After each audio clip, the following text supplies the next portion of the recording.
most investors would tell you have to make $100 million a year. And so I was also chasing chasing the VCs for like at least 6 months, making meetings, maybe what I thought, and it was my mistake. We have very high conversion rates, and sometimes you fail and you don't do it again because it's not worth it.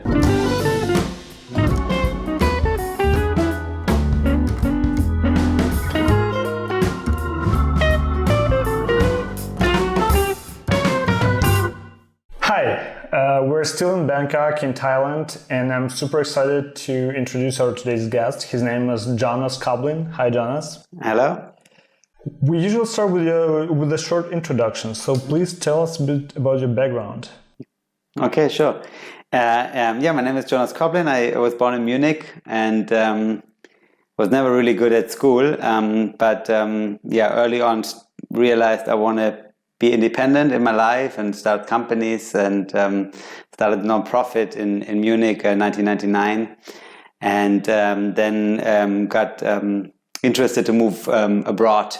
First I thought I want to go to America, but I didn't like it. I went to New York for a few months, and then I went to study in Asia, here in Thailand, in Bangkok. Mm-hmm.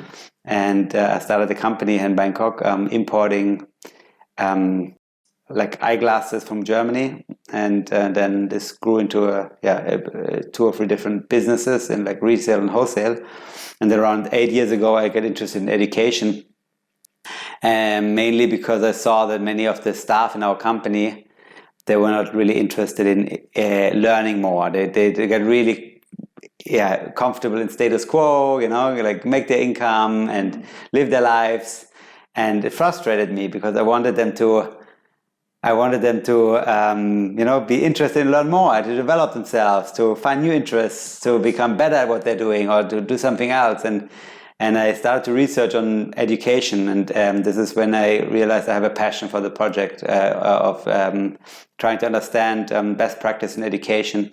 And then in this context, I also got interested in early childhood education, and in particular in research by James Heckman. He won a Nobel Prize in economics for this work on the impacts of early childhood education and program for pregnant women. Mm-hmm.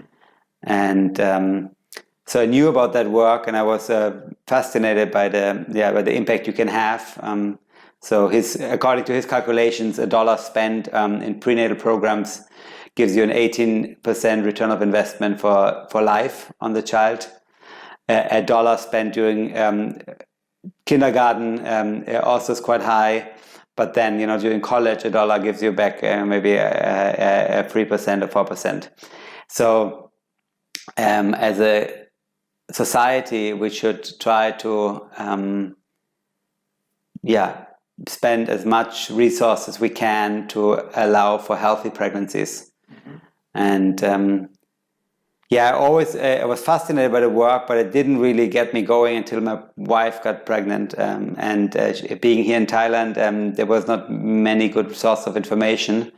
And the hospitals have a few fantastic private hospitals and also quite good public hospitals. But still, as a new mother or new father, you want to get a second opinion. And so this was the foundation then for Mali Family Health, which we started which we launched on Mother's Day 2018 here in Thailand, and in August, and ever since grew from a small side project which I started with 2 friends, two programmers, to now a company which is really trying to focus on helping mothers and new families to have a healthy pregnancy and to have a good time with their children throughout the first 2 years after that, and that period from conception to the second birthday are the 1,000 days. 1,000 days. Yeah. All right. We'll definitely talk a lot more about Mali, but on your LinkedIn, you've mentioned like 4 companies that you've started. Mm-hmm. And what's interesting is that the end date is not there on any of them. So it's all present companies. Yes. Does that mean you manage all of them, or you just founded them and then shared the management to someone else? At the moment, I officially manage, or I'm in charge of 5 companies. Yeah. and one hobby, which is a YouTube channel. It's part of one company, but it's not really a company yet. But yeah, so, and the YouTube channel is quite popular as well, quite a lot of followers. But so the way I started the companies was I always started them myself, and then found someone, ideally from the beginning or after, to run the day-to-day. So we have 3 companies where I'm not much involved anymore, which are on the eyewear, like a design company and production, and then a retail company and a wholesale company. And then we have a kindergarten where we have a fantastic GM. She started the kindergarten with me together, and now she's operating it. And then we have Mali, which I do myself, and then we have the YouTube channel, which is a side project in a way, but there's no full-time employee yet. It's only freelancers, and that's the last project. So I assume that all of them are profitable and successful. Did you have like unsuccessful companies you founded that you didn't mention, or all yes, of them? I have unsuccessful companies. Right. So you're a real person. You have some failures. Yes, right? yes. I think a very important lesson I learned in life was when I realized if you want to learn something, don't ask for money at the beginning. Quite early on, I realized if I wanted to be in the events business, and I wanted to also have an impact. So we created a non-profit and started charity hip hop events in Munich. Mm-hmm. And so we worked for 6 months to get a lot of people come to an event, and all the artists who came to play, and some came from Berlin and some came from Hamburg, they all didn't ask for money, because we also said we do it for free and we donate 100%. Now the problem was we had at the end very high costs. So even though we had 1,000 paying guests and the tickets were quite expensive, we didn't have money to donate at the end. So it was a huge failure in that sense, but we decided to do it a year again after, and it was a huge success, and we donated $30,000 at the time, a lot of money for us. And we built some water filtration system in Africa, in Ghana. And then the event went on for many more years, later by someone else. And so I learned very early on, you will fail the first time, and sometimes you fail and you don't do it again because it's not worth it, right? And that's also okay. And I had another company. I started an eyewear company. We had a shop in London and a shop in Bangkok. We wanted to be like direct to consumer. And at the end, it didn't work out, and we spent a lot of time and money and resources on something which failed. I see. Okay. Does that mean you didn't work for anyone else, like for a single day in your life? Correct, actually. I did an internship when I was maybe 17 years old, and I did a lot of jobs when I was young. So a lot of bartender jobs, paper boy, I don't know, maybe 20, 30 different jobs. But the last 20 years, I think I didn't work for anyone else. All right. Thailand. So you came here to study, and then you're like, I love this country, I'm going to stay. That was the process? I came here before once or twice, and I loved the country already. And then I came to study, and I came. So I was very lucky because my best friend, he didn't finish the high school degree in Germany. And he wanted to come as well, and we did these events for these hip hop events, and we had a sponsor who was giving us free sunglasses to give out to the artists and to the team. And so when we moved to Thailand, my best friend said, "Hey, I come with you, and let's bring the sunglasses to Thailand." So I came here with I think it was 23, and I had a bag of 300 sunglasses with me and some books for marketing, studied marketing, and so I knew, okay, I want to study, but I also want to be independent, ideally, after 3-4 years. Because during university, you have the luxury that you may be supported by your parents, like me. So it's a great moment to actually start your own business because you don't risk much, right? I think that should be the main purpose of a business university, that you don't finish, or you finish, but you have something going already, right? And so, I knew that I like this country, and I want to be in a wild, wild west kind of, environment where anything is possible. And so Yeah, it was fantastic. We got a lot of help here from the locals, from people who were interested in what we do, what are young people doing here with sunglasses, and very open-minded people and very helpful. And after 1 year, we opened our first shop. We opened an optical shop. And being in Thailand, I was running an optical shop and I didn't speak the language. I have no degree in optometry, and nobody put us in jail, so it kind of worked. Yeah, that's really interesting. Yeah. And I assume that's the country for life, right? You're not going to move anywhere else anytime soon. Yeah, maybe. I have now 3 small children, and so at one point when they grow older, I could imagine that I want them to understand my roots better, and maybe move to Germany for a few years. But this all depends a little bit on a few other factors. But I think I want to die here, personally. All right. So 4 years ago, you've started Sprouts, which right now is an offline kindergarten, but also there's a YouTube channel that has so many great supportive videos about all the educational approach you're talking about, right? Can you tell us more? Yeah, so I knew since around 8 years that I want to have a change in career and focus on education. And then when my wife got pregnant, I realized now's the time to basically start a company. And so I was lucky. I found 3 people who want to support me and invest a little bit with me. And then we set up Sprouts Learning as a company. And we already, at the time, did YouTube videos. And we did the app, or we started on the app. And we also wanted to build actually a training center at the beginning for teachers. Mm-hmm. And all of this started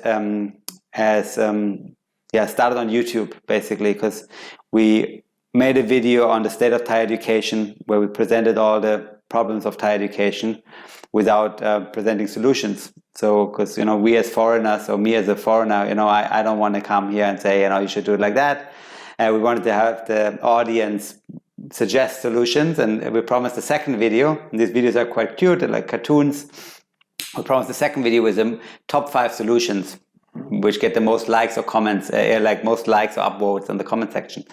And so at the beginning, the video didn't go anywhere, but somebody then shared it, and we had it exploded on another Facebook page. But some random kid really put it from YouTube on a Facebook page, and that exploded.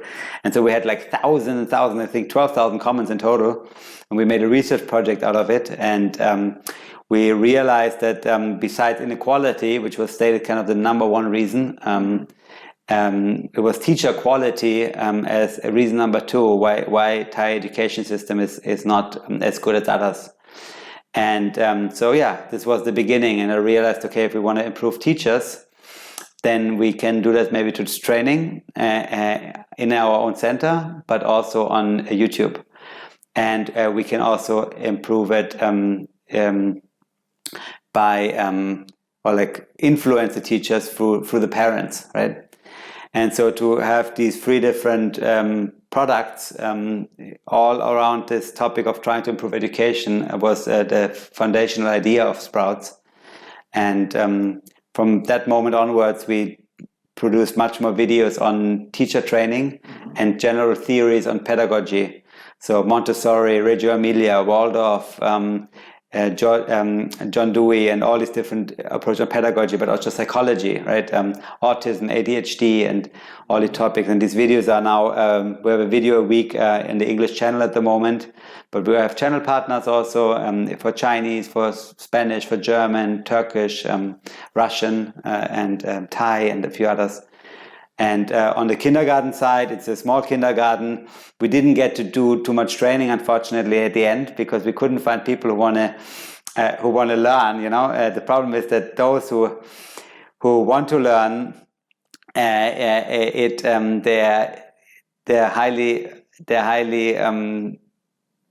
very rare. So a lot of good schools try to get them.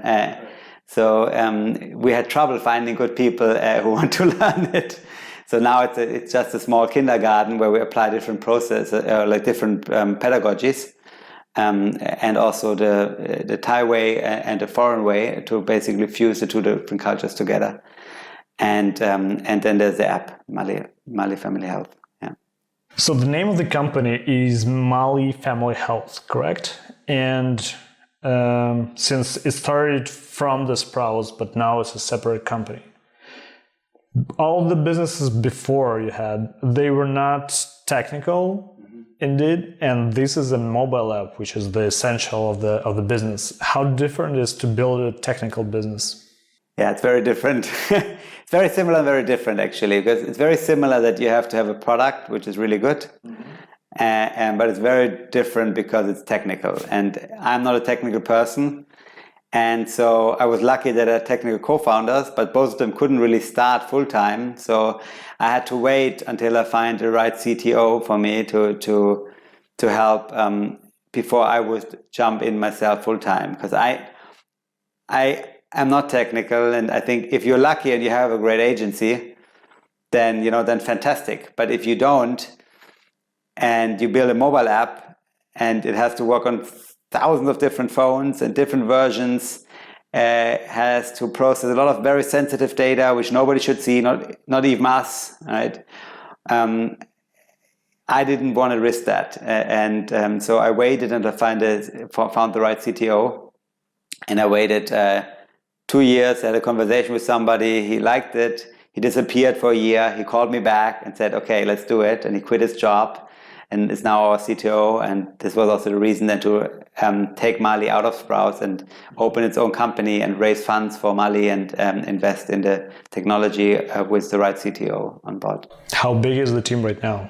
We are 6 full-time staff, and we have another 6 full-time people, including me, and another 12 people who work freelance or part-time, which includes doctors and people who fact-check the content and things like that. Yeah. Okay, so the purpose of the app is mostly educational, and you want to help mothers during the pregnancy and 2 years after she gives birth. But it's still business, and the business is supposed to be profitable. Are you profitable right now? Almost. Yeah, we're getting there.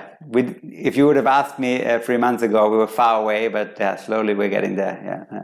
That's cool. So I, of course, downloaded the app. I really enjoyed it. Lots of useful content, which is great, especially for me as a father of a 1-year-old son. And I've noticed that you're trying to monetize the application in different ways. I've seen there like advertising inside. There are some goods that you're selling. There's doctors' consultations inside, insurance agents.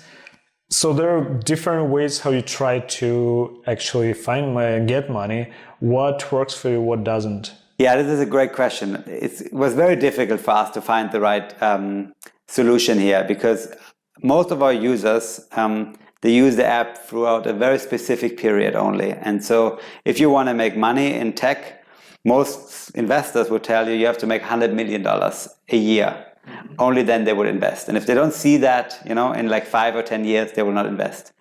And so we were torn between playing to that kind of narrative, and raising money from VCs and telling them, yes, we'll make 100 million, because we're going to go to Indonesia and we're going to sell insurance, we're going to do this and that and that. And doing what we truly believe in, which is more actually on the building a great product, which the people like, which does not yet make money, right? And so this conflict was, for the last 1.5 years, really something which brought us a lot of headaches. And we tried a lot of different things. We tried to sell products. We tried to sell products only on one day per week at a lower price. We tried consultation. We still have that. We tried insurances. We still have that. We sell a few products now through a partner on the app, which are like medical products. We have a few other things. You can book certain medical services on the app. We have some advertisement. But all of that would not create $100 million ever. So now we realize we'll not ever create $100 million probably. And that's fine. We just have to find different investors. Or bootstrap it. But we will focus on partnerships. So what we do now is we work with bigger companies who are really interested in our users and offer our users discounts or premiums or freebies or ebooks or things like this, what they want, but they don't want to pay for directly, and and then connect the user with these companies. And this works for us well. I think it works for our users. We have very high conversion rates. We get paid from some companies per each user, and some companies pay a flat fee for basically connecting to our users. So there are certain companies, for example, who want to connect to our users during week 25 and week 30 of the pregnancy, because this is the only time when the consumer makes a decision on a very specific product. In this case, it would be stem cell banking, And so we are in a position to offer that, and nobody else is. And so that allows us to be quite independent and we have a little monopoly on that space. I was invited by Google a few weeks ago. They asked me how we could help Google to identify people who just gave birth in Thailand, because Google doesn't know that. And so we have a huge advantage in a small niche, and it's not going to be a massive company, but it's going to be, I think, a good company, and it's okay. I love it when people have like realistic goals, because lots of startup founders, they're just chasing that unicorn without even realizing that basically in this business model or in this case it's impossible. So yeah, setting up the right goals is very important. Yeah, and to add to that, I think even me, the moment, I mean, I was derailed as well. I mean, the moment you think you're a startup because you have tech, you think, okay, you go on these websites, Y Combinator and whatever, and you learn from others, and you think there's only one way to make money, and that is by fundraising from certain investors. And then you forget that there's also another way. I mean, I've built 4 companies before, which are all profitable, and you forget there's another way to make money, to build a company. It's just, build a company, So, and so I was also chasing the, chasing the VCs for like at least 6 months, making meetings, instead of like just focusing on, hey, how can we build a better product and make money with what we already have, right? And I think many VCs or investors also fail to explain to startups who pitch to them that maybe you're building a great company, but it's just not a classic startup, right? Because they don't tell you. They just tell you, no, sorry, we're not invest. But they don't tell you, hey, you should build that, but don't raise $1 million, just, work with other investors, work with strategic investors, or work, try to bootstrap it. And this is something I had to learn the hard way myself. And I think now I learned it. So what's on your roadmap for the next couple of years? Are you planning to expand the application by a lot, or maybe you have already the core features and you're just trying to figure out how to involve more people? Yeah, so we try to create another app for the part before being pregnant, for the families who want to get pregnant. And we probably going to improve the app a little bit more. It's, I think, otherwise pretty much done.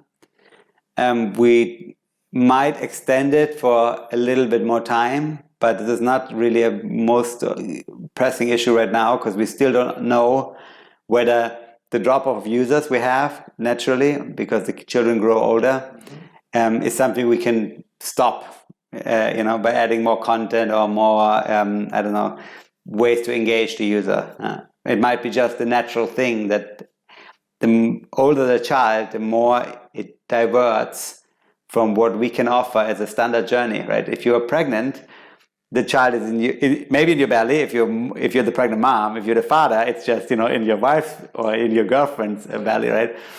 And then it's in your head, and then it's in Mali at the moment. So we have a lot of users. We just looked at it before the meeting. We had one user who gave birth in October, and they opened the app in October 225 times. Yeah.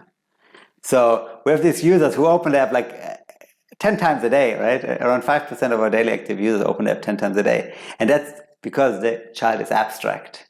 And the app updates 4 times a day or 5 times a day on what happens to you and to the child and things like this. And then there's a little bit of machine learning, which, adds additional content. So you open it and you it refreshes, gives you like almost like Instagram, always something new. And I think once the child is there and screams at you or pees on you or whatever, you know, like the app and the child are quite different suddenly, right? Right. And so it's maybe something we cannot figure out. And so, yeah, at the moment, the roadmap is something before the pregnancy, and then probably entering another market in Southeast Asia, and otherwise business development. Cool. All right. At the very end, I ask our guests to give some kind of recommendations to other startup founders in digital health. What would you recommend, or what mistakes you would recommend them not to make that you already did? I think for myself, I think one big mistake I did is when I realized we need more funding, I was looking at what happens around the world, you know. And if you're a startup founder, you go to websites and you land in somewhere in America, in New York or in San Francisco, and you read about these funding rounds, and you read, okay, this company gets 100 million, this gets 200 million, and then you think they have proven a fantastic business model, right? And that should work anywhere. That's what you think, or that's maybe what I thought, and it was my mistake. Mm-hmm. And so then you try to say, okay, you maybe use that story, that narrative for your own fundraise, because you want to, show the investors that you make 100 million in whatever 5 years, right? And then maybe a year or two later, it could be that the market crashes, right? And everybody realizes that company which raised 200 million is worth maybe 20 million now, right? And maybe the business model didn't work. They just were great storytellers. True. And then maybe you build a company for the last 3 years on a business model which didn't work because you followed somebody who's great at marketing and fundraising. And I think I made that mistake myself. And I think I should have just focused more on really trying to understand our own users and also what business model we can build for us, and maybe realize earlier that we are not a startup which will raise $5 or $10 million at the moment, but maybe just try to bootstrap longer or work on what we have with our own means. I think more and more startups are actually gonna use this path very soon, and especially when there's like a world crisis, financial crisis, there's war in Ukraine and lots of other things, and people are thinking about bootstrapping more and more nowadays. So I'm glad you came to that conclusion earlier than somebody who is still working on it. And thank you for all the great information that you told us. Good luck with Mali. Good luck with this podcast. Thank you very much. Pleasure to be part of this. Thank you.